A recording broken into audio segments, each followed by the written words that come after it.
Hi everyone, I'm Sadia Anwar, an acquisition editor at River Publishers. Today we have a very special episode featuring two esteemed guests who are the editors of an exciting new book, Wiring the Nervous System, Mechanism of Axonal and Dendritic Remodeling in Health and Disease. So I would first ask Professor Abraham if he can introduce himself. Okay, I'm Avraham Yaron.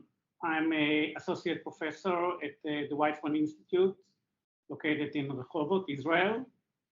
And my lab is working on the development of the nervous system, in particular the development of the peripheral nervous system. And we are looking into two processes that actually are also discussed in the book. One is the process of axonal guidance, meaning how axons are guided to the targets, and the other is axonal pruning, how axons that overgrow during development are then pruned back in order to generate the mature functional nervous system. Thank you, Professor Abraham. Now I would kindly ask Professor Tracy if she can share some words about herself. All right. Hello, everyone. My name is Tracy Tran. I'm also an associate professor at Rutgers University, located in New Jersey, United States. I also run a research laboratory that also focuses on the developmental processes of the nervous system, specifically the mammalian nervous system. And the topic of my research is also focused on topics that are covered in this book, specifically in neuronal morphogenesis. And we emphasize on the dendrites of the neurons. So these nerve cells have special structures that the dendrites that they elaborate to receive signals from other nerve cells and their target. And we study the molecules that dictate how they are formed, and the proper formation of these structures are really important for wiring the nervous system and forming synapses. And then as well, we have expanded our research to look at more mature processes, such as in the adult and in behavior, and also touching upon in recent years on neurodevelopmental disorders, such as autism spectrum disorder. Thank you, Professor Tracy. To kick things off, let's start with some basics. I would kindly ask Professor Tracy if she can share and explain what neuronal wiring means and why it's important for our health. Yes. So this is the main topic of our book on neuronal wiring. And actually, this term has been coined or was established by previous neuroscientists decades ago. So it's nothing new that we came up with. And basically, it kind of follow along the line of kind of like a computer in terms of all the circuits wiring together, making the correct connections.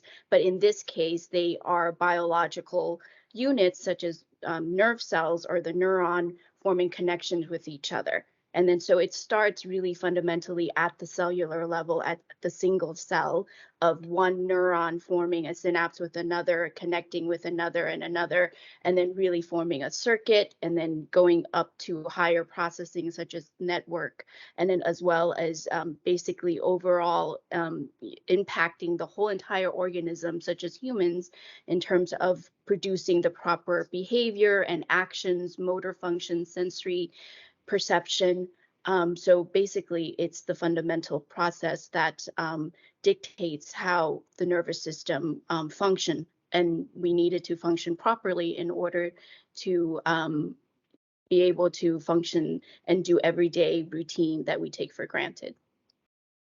So I don't know if my colleague Avraham wants to add anything that I have left out. So perhaps he can. No, I think it's very, very accurate. Moving through that, I would like to ask Professor Abraham, seeing the current research focus, what are the main questions that scientists in this field are trying to answer right now?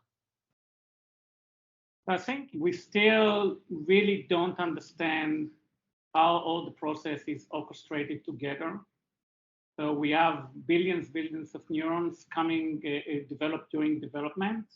They need to find their targets, and they need to find their accurate targets in order to form synapses. And then we, as I mentioned in my introduction to my own research, we need to then prune inappropriate synapses. And which molecule orchestrates all these processes and how it's happening is not known. I would mention that many years ago, I would say about 2 decades ago, the feeling was that many molecules, basically thousands of molecules, will control these processes because they are so complex. But during research in the last 2 decades have taught us that actually these processes are controlling by largely small amount of molecules than we expect. And this is, of course, very economic for nature, but then it's better the question how nature is doing that, how it generates such complexity and such specificity with such a small amount of different molecules. And maybe we'll be able to touch upon it later, but some of the work that actually Tracy and I doing in collaboration is touching upon this exact question, how wiring is achieved with relatively small amount of molecules. Professor Tracy, seeing your book, and if we consider the chapter selection and its significance, can you shed some light on how you chose the topics of this book? Could you mention a couple of chapters and explain why they are important for understanding how our brain works? Yes. So kind of like what my colleague has already hinted at addressing your previous question, basically we wanted to assemble a series of topics within this larger field of neuronal wiring that are currently being investigated by neuroscientists in the field. And some of the important topics that have already been studied for many decades and to now currently still being studied, to some of the newly emerging exciting questions and discovery. So first, this book consists of 7 chapters, but it's really divided into 2 parts. So part 1 really look at the developmental process of these special structures that I hinted at that the neurons will specify, such as the dendrites, and then on the other side, the axons.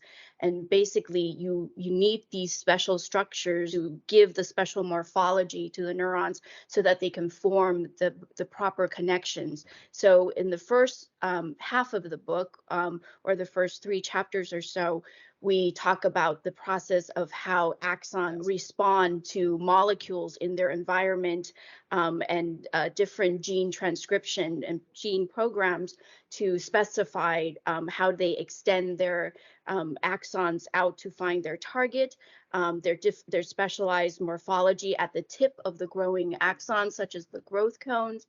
And then we move on to how dendrites, sometimes actually using the very same molecules that axon uses, to also elaborate their very complex structures and arbor, so their patterns, so that they can receive the proper synaptic signals from their input cell.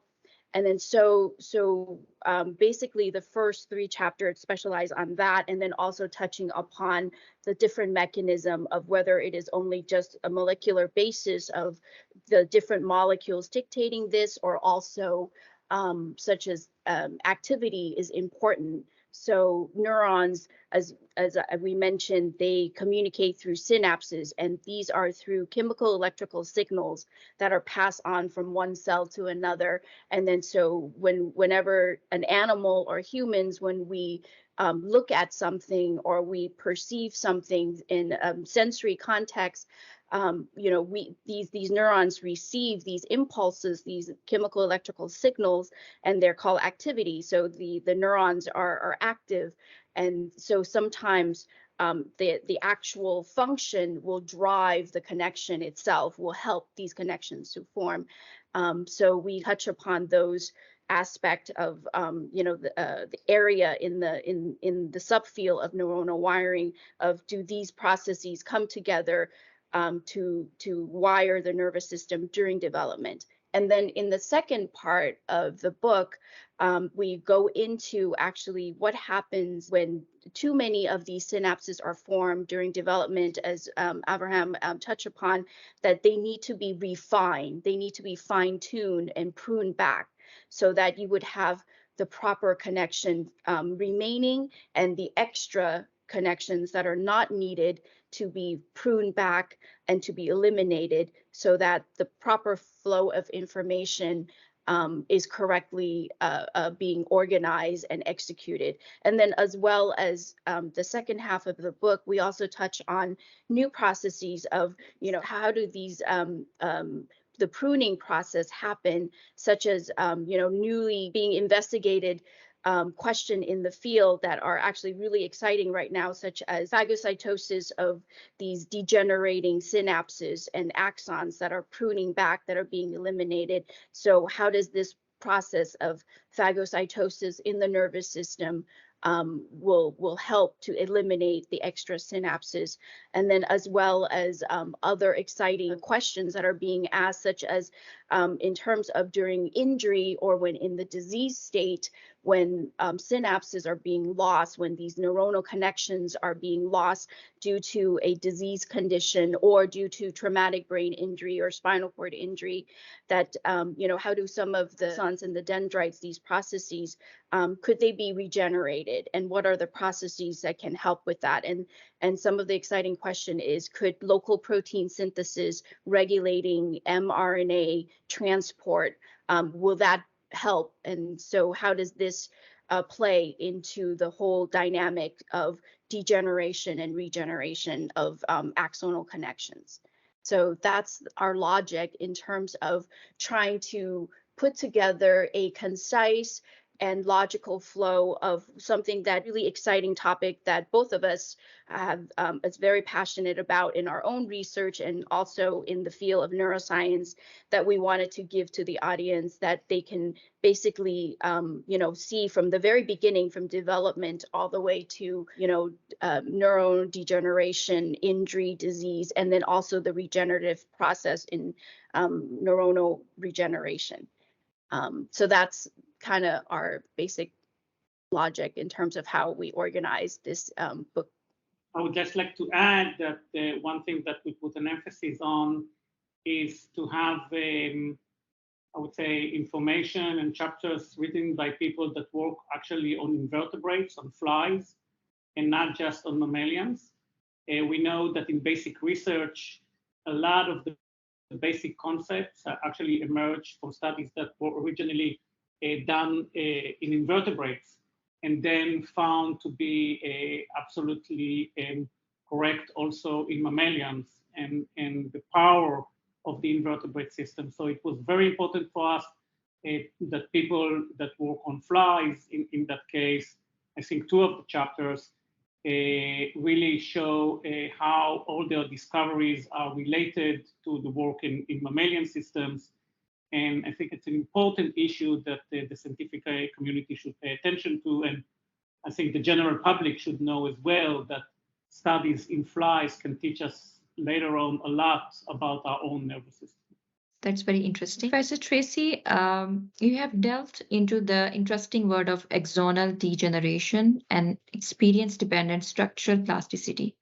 What's the most interesting thing you have discovered about how our brains wire can change, and why does it matter in our daily lives? So basically, also, one thing that really captured my attention and draw me into the field of neuroscience was also reading classical literature of Bull and Weasel in terms of their analysis and their discovery of the connection in the retina, in the eye, to the center in the brain that process vision, and basically, discovering that during development, that even before any vision is processed, or like when an animal is able to see anything, there's actually already spontaneous activity in the brain of these calcium waves that are happening to kind of set up, prime basically these developing neurons to start functioning and forming synapses. And I think that was just really cool when I saw these kind of black and white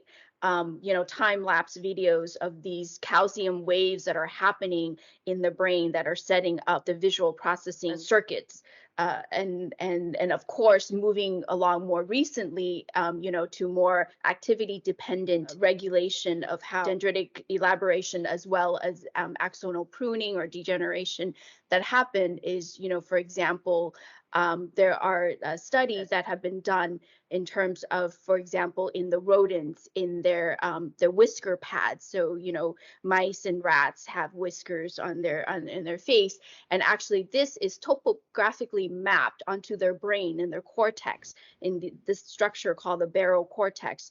And so when these whiskers are deflected, or when they sense something in the air, or they hit an object, actually this signal is transduced all the way back to their cortex and activate certain cells in these barrel cortex that process this sensory information.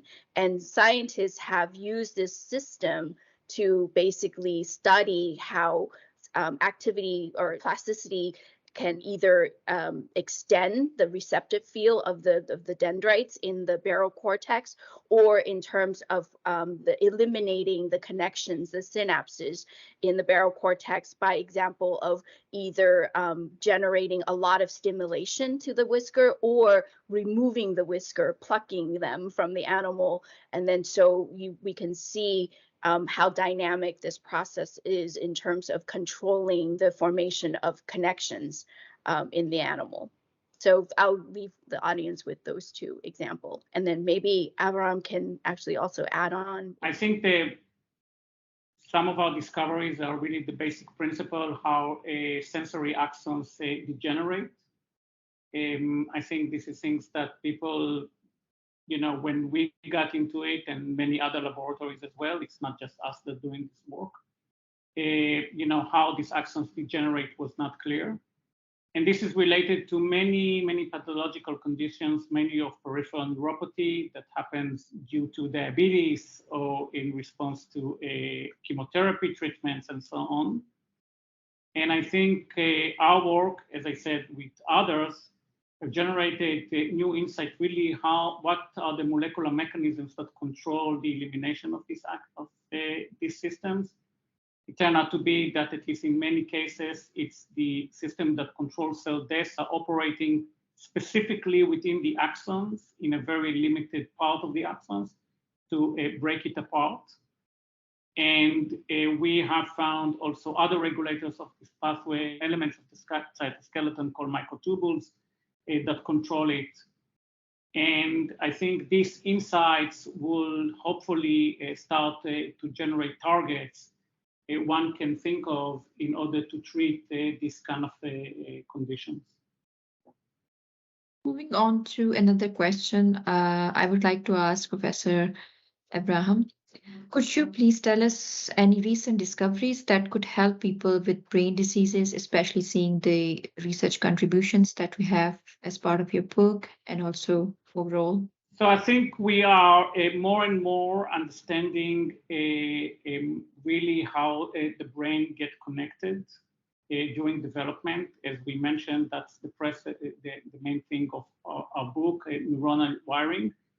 And one can think, whether really understanding development can help us after pathological situations. But I think there is a lot of thought in the field that since what the brain know to do during development is that the axons grow and they get connected. So if we can activate these developmental programs after injury or situations like that, maybe in these cases, this will be a therapeutic approach. So these developmental programs, I would say, they are shut off after development because we don't want them to continue. The cells are connected, the neurons are connected to each other. And then we have a situation, these connections are broken up because of a traumatic injury or a disease. And if we can activate these programs again, maybe the neurons will know how to reconnect. So this actually highlights why it's so important also, if one think of pathological conditions and disease, why it's so important to understand development and how the system is set up from the beginning.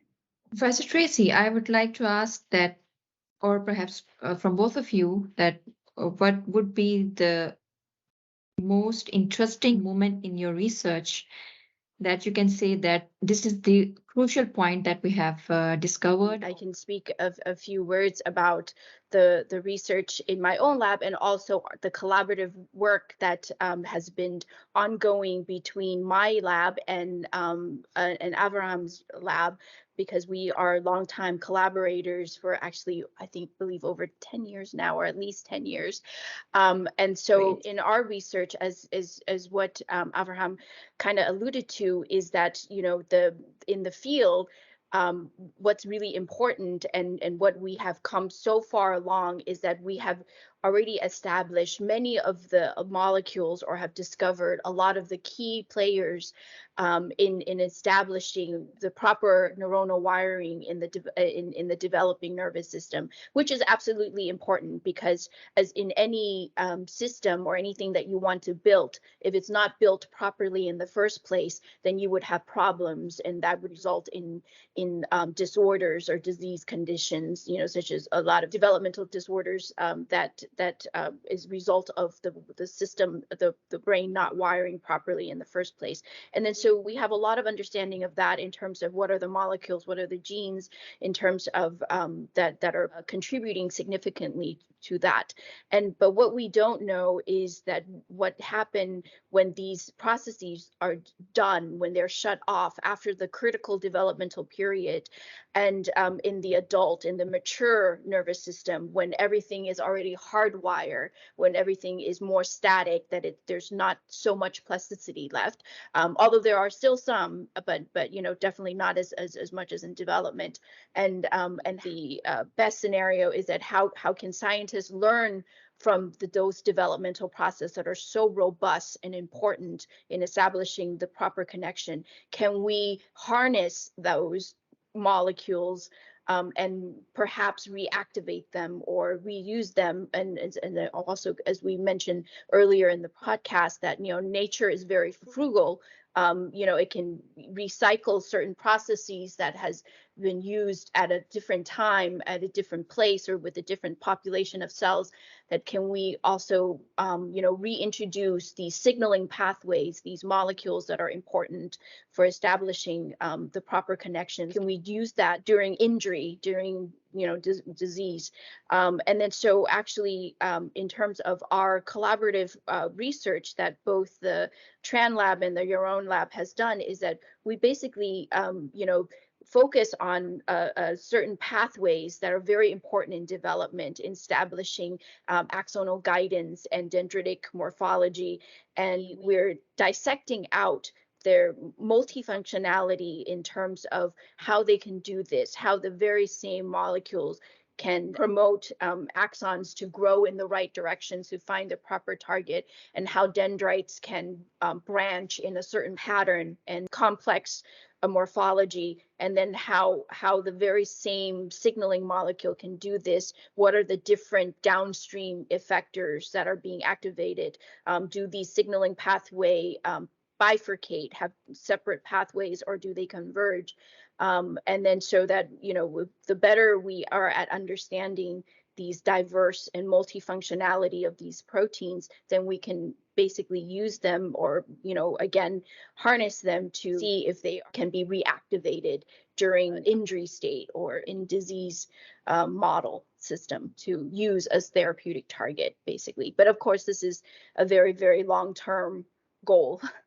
And it doesn't happen overnight. And I would just like to add on what Tracy said. So she highlighted the study that we did together about multifunctionality, which is one of the ones that I love the most. Really, it's a question that really interests me from the start, that I was involved in axon guidance. And really, our study, I believe, is one of best to show how really on a molecular term, one molecule can induce completely different outcomes on the cellular level. I would like to add that it's exciting times in molecular neurobiology, and tools like we used in that work of CRISPR to modify the genome and generate different complicated mutant animals really allow us to start and understand these processes in detail. One would have never expected that we could do, I would say 5 years before, we would have not thought that we can do what we're doing now. So I think it's exciting times to study neuronal wiring. You know, the tools are there and the questions are there, and we just need to go and ask the questions with these tools and get the mysteries of neuronal wiring. Great. With that, thank you, both of you, for joining us today and sharing your profound insights with us and also with our viewers. Thank you for tuning in, and see you next time. Bye-bye. Bye-bye. Okay. Bye.